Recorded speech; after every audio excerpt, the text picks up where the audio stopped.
Hey, what is up guys? My name is Oleg, this is Bond. Welcome back to the channel. If you're new to the channel and like the content, please subscribe so you won't miss any of the upcoming videos. Plus you'll be joining a community of really awesome people. In today's video, I'm going to do a head-to-head or a side-by-side comparison, a duel, if you will, between a Seiko SKX and Orient Mako 2. Before we start with the video, a couple of things I gotta mention. Number one, this is not a full review. I did full reviews for both of the watches. Those videos can be found on the channel. Number two, I know that people are very passionate about the subject and are very passionate about either one of these watches, which is great. What is life without passion? However, let's be gentlemen about it. If you disagree with me or if you disagree with someone else in the comment section below, be nice, be polite, be a gentleman. Don't let your passion get the best of you. All right, that's enough chit chat. Let's get started with the video. On the left hand side, we have Seiko SKX009. On the right hand side, we have Orient Mako 2. I tried to make each one of the categories as relevant to these watches as possible. I rated each one of the watches out of 10 for each one of the categories. And then we'll see how each one of the watches did and who got the higher score. Feel free to keep scores at home alongside with this video. I think you probably will and you should get different scores than mine because of course this is from my personal view, from my experience with these two watches. Your scores, your opinions will and should be different. So let's get started with the very first category, which is purpose. So purpose, we got Seiko got a 10 and Orient got an 8. Let's start with the Seiko and why it got a 10, why it got 10 out of 10 basically, the highest mark possible. Well, both of these watches are diver style watches. And in my opinion, Seiko SKX007 or 009, like this one here is the best budget diver, a proper diver out there. So we have, first of all, ISO certification of 200 meters of water resistance. There are very few watches that have that ISO certification, a proper diver watch certification in this price category. And second thing that this watch has over the Orient in terms of being a true diver watch is that lollipop on the seconds hand. As you can see here on the Orient, we just have a red tip on the seconds hand. There's no counterbalance, no lollipop. Now the significance of this lollipop on a diver watch specifically is the fact that when you are underwater, it needs to be lumed. The second hand needs to have some sort of lume on it, so when you're underwater in the dark, you can tell that the watch is ticking, that the watch is working, so you will be sure that it will keep track of your dive. Otherwise, you're not sure. You can't really wait a full minute to see if the watch actually works or not. So that's why the Seiko gets a 10 and the Orient gets a 8. Still a very respectable diver's watch, still has the 200 meters of water resistance. However, it doesn't have that lollipop on the seconds hand. The lume on this watch is not as strong, and we'll get into that as well.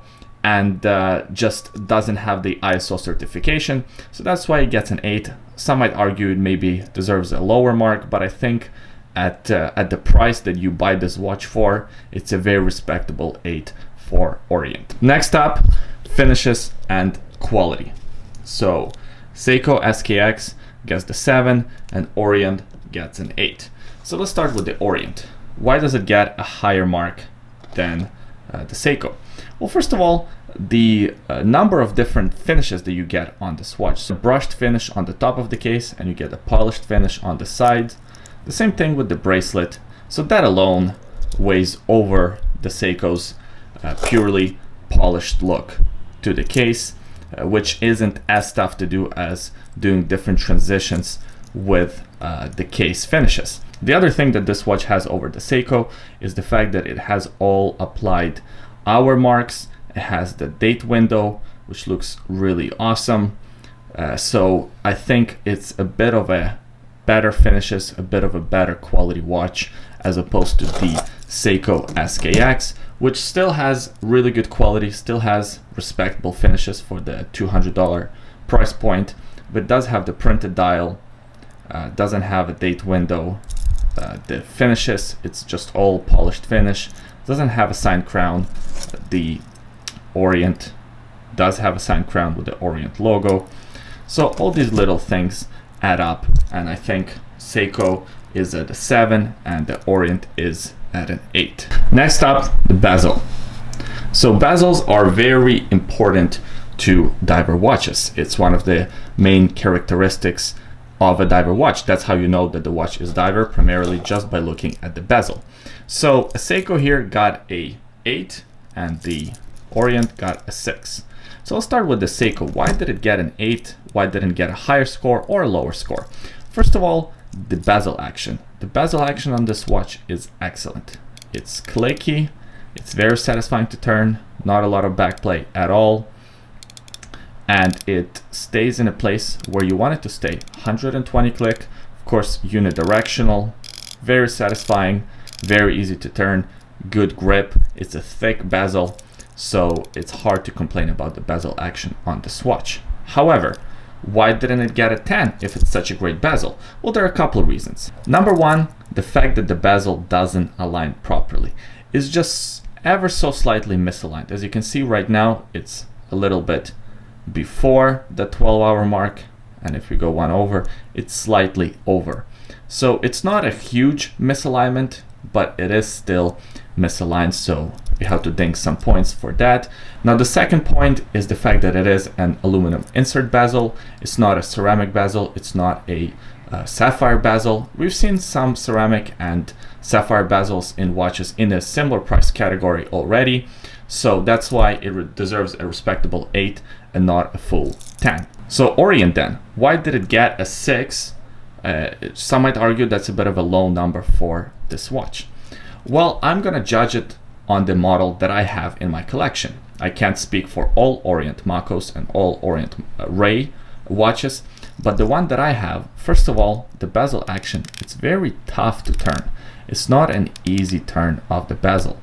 Number two, the grip on the bezel is not that easy to grip. In fact, I took this watch with me on vacation, and turning it in the water was pretty much impossible, which is one of the main things that you need to be able to do with a diving watch bezel. So that's why it deserves some points dinged for the fact that it's not easy to turn and not easy to grip. The bezel also doesn't align properly. So you can see again, here is just one before, and it is a 120 click unidirectional bezel. If we go one over, and you see it's slightly over, so it doesn't align properly.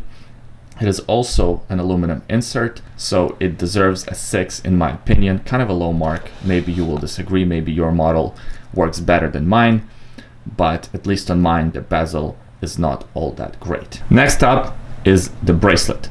Both watches deserve an 8 in my opinion. Let's start this time with the Orient. So the Orient has all solid links, hollow end links, and a pressed metal clasp, 2 pushers, and this fold-over safety mechanism.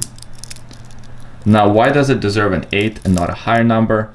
Well, first of all, the fact that it has hollow end links and not solid end links, so that's a point dinged.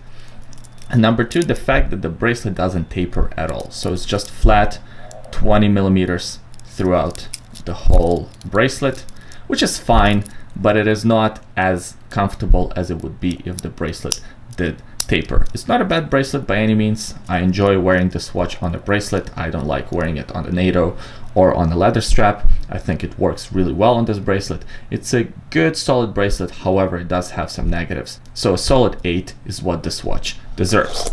Now Seiko here has kind of a polarizing bracelet. It has this Jubilee style bracelet. A lot of people really hate this bracelet because it's very flexible, it's kind of rattly, but I love this bracelet. I think the watch is super comfortable on it.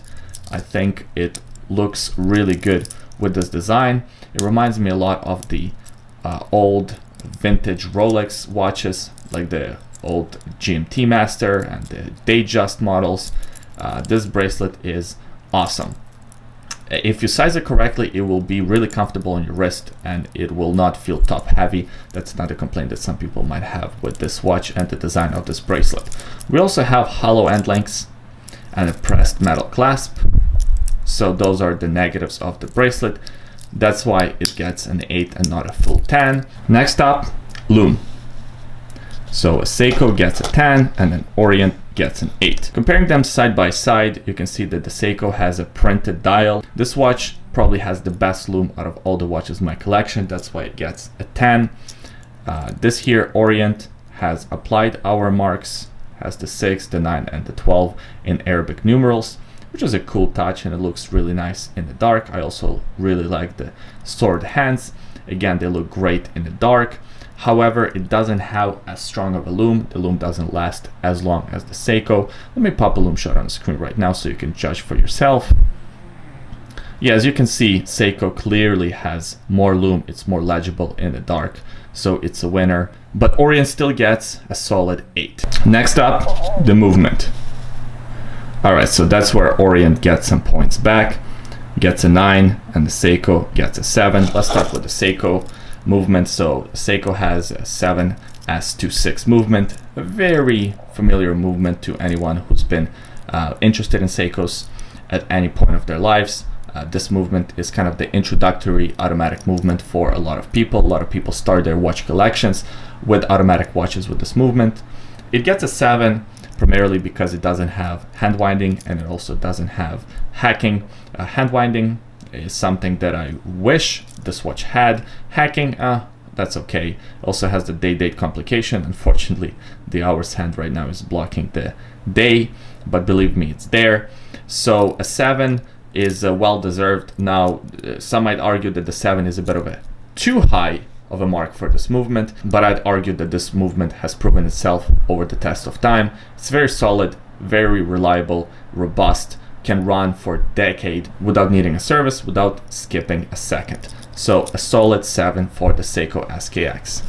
Orient here gets a 9. I think a 9 is well-deserved for this watch. It has the Orient in-house F69 caliber movement, hacking, hand winding. Both watches have similar accuracy, at least from my experience, so it doesn't get any extra points for being more accurate than Seiko's movement. And the only reason why it doesn't get a full 10 is because this is kind of a newer movement, so we don't know how it will perform over time, how the servicing of these watches will go, how reliable it will be 10 years from now, 15 years from now, where we know that the 7S26 is a very reliable movement even years from now. Next up, the design. Now this is arguably the most subjective category because everyone has their own preferences in terms of design. So why did I give Orient a 9 over Seiko's 8? I think Orient is more versatile. I think it could be worn in many more different life situations. I really like that thin bezel. It looks unique, it looks original. I like the crown guards, the signed crown, the applied indices, the 12, the 9, and the 6 Arabic numerals. I like the date window, date complication, of course. The bracelet, everything works really well on this watch. Seiko here is not an ugly watch by any means. It still is a very beautiful watch to look at. It's one of my favorite designs. However, this cushion style case is not going to be to everyone's liking. Also, the watch design is not as refined, I would argue, as the Orient. It's kind of more bare bones, more tool-tastic, if that's a word. So that's why it gets a solid 8. Again, not an ugly watch by any stretch of imagination, but I prefer the design of an Orient over the design of a Seiko SKX. Value for money, one of the most important categories to talk about when you talk about buying an affordable diver watch. And Seiko gets a 7, Orient gets a 9. So why does a Seiko get a 7 and not a full 10? Well, first of all, the main reason is that movement. I think a lot of people that are considering of purchasing this watch are doubting that purchase because of the movement. The movement is a bit outdated, and also the same movement could be found in much cheaper Seiko 5 models for around $50–60. So that's a big negative to this watch. The other negative is the price of $200. It is still very affordable, don't get me wrong, but when you get to the $200 price category, there are a lot more options. There is more competition from some micro brands that offer better specs and arguably better watches, maybe not, personal preferences here, but more competition at the $200. So that's why it gets a 7 and not a full 10. An Orient gets a 9. Why does it get a 9? Why not a full 10? I think for $150, that's how much this watch costs. Sometimes you can even find it on a sale for around $130. Of course, I'll leave the links in the description of this video for the cheapest places you can buy these watches, you can find these watches. So about $130 to $150. I don't think there are many other better alternatives to this watch for that amount of money. You get the in-house movement, you get hacking, hand winding, respectable brand, 200 meters of water resistance, a proper diving watch. Of course, no lollipop on the seconds hand, but we already discussed that. Pretty cool design. So yeah, a lot of value for your $130 to $150. There aren't too many watches in this price category that can match Orient Mako and Orient Ray 2. Next up, brand relevance. Seiko 9, Orient, and 8. So what do I mean by a brand relevance? It's basically how well known and how well recognizable is the brand, how much heritage, history it has. So I believe that Seiko deserves a 9, maybe even a 10, because in the watch industry, in the watch community, everyone knows about Seiko. Even a lot of kind of mainstream people, I say, or just public out there, knows Seiko watches, knows Seiko as a brand. They have over 100 years of history. They had a lot of innovations, started quartz crisis, so a 9. An Orient deserves an 8 because it is a well recognizable brand. It is a known brand, and again, for that $150 US, it's hard to pick up a watch from a brand as well known and as recognizable as Orient. There are not that many $150 divers out there, period, and not many that can rival Orient as a brand name, so it deserves a solid 8. Now, the only reason why it doesn't get a 9 like a Seiko is just not as recognizable as Seiko is. Last category here, the coolness factor with the cool guy emoji. Both watches deserve a 9. So what is this category? It's basically how cool you are for wearing one of these watches, and I think 9 is what you deserve, maybe even 10. You can insert any number there, maybe 20, because both of these watches are really cool. Orient, you had to do quite a bit of research. You had to know a few things about watches to pick one of these watches up, which makes it very cool because you did your research. You didn't just go out and buy the first piece of crap fashion watch for $150 that came your way. You actually went out of your way, did research, watched maybe some YouTube reviews, hopefully my channel, a little plug there. So it's really cool to pick up one of these watches. Seiko deserves a 9 because it's a Seiko. This watch is an icon, SKX. It's featured on every YouTube channel out there. It's the most affordable proper diver watch on the market right now. It's been featured in many movies. It deserves a 9, if not a full 10, and it's really cool to have one of these on your wrist. So what are the total scores? Who won? We got 83 for Seiko and 82 for Orient. I gotta tell you, when I was adding up the scores for the watches, I was surprised how close it actually was. I thought that Seiko would pull through way farther ahead, but it won only by 1 point. So Orient held its own really, really well. So which one do I prefer? Well, I prefer the Seiko SKX. When I did a review of Orient Mako 2, I kind of mentioned in that video that this watch might win over the SKX in my book. However, after owning both watches for quite some time now and just experiencing them, I think that Seiko SKX, to me at least, is still a king on the wrist. I still reach for this watch more often than I reach for the Orient Mako 2. And I'll put it this way, if my collection disappeared tomorrow, if I lost all the watches in my collection for whatever reason, Seiko SKX would be the first watch that I would buy back. Alright guys, so that was the full comparison, the duel between the Seiko SKX009 and the Orient Mako 2. Both fantastic watches. And the good news is you can own both of them if you wanted to. I think Seiko wins over slightly for me personally, and also based on scores. However, there is an argument to be made that the Orient still offers better value for money and also offers better specs. So I encourage you to leave your scores, leave your thoughts in the comment section below. Let me know which one of the watches won over the other. Appreciate you watching this video until the end. By the way, today on my wrist I'm wearing my vintage Tissot C-Star. I picked this one up from a flea market a few months ago. There is a full review of this watch on the channel. Also in the description of this video there is a secret link. If you don't know what a secret link is, it's basically me finding either cool deals on watches, cool watches, accessories, etc., and sharing them with you without having to make a separate video about each one of the finds.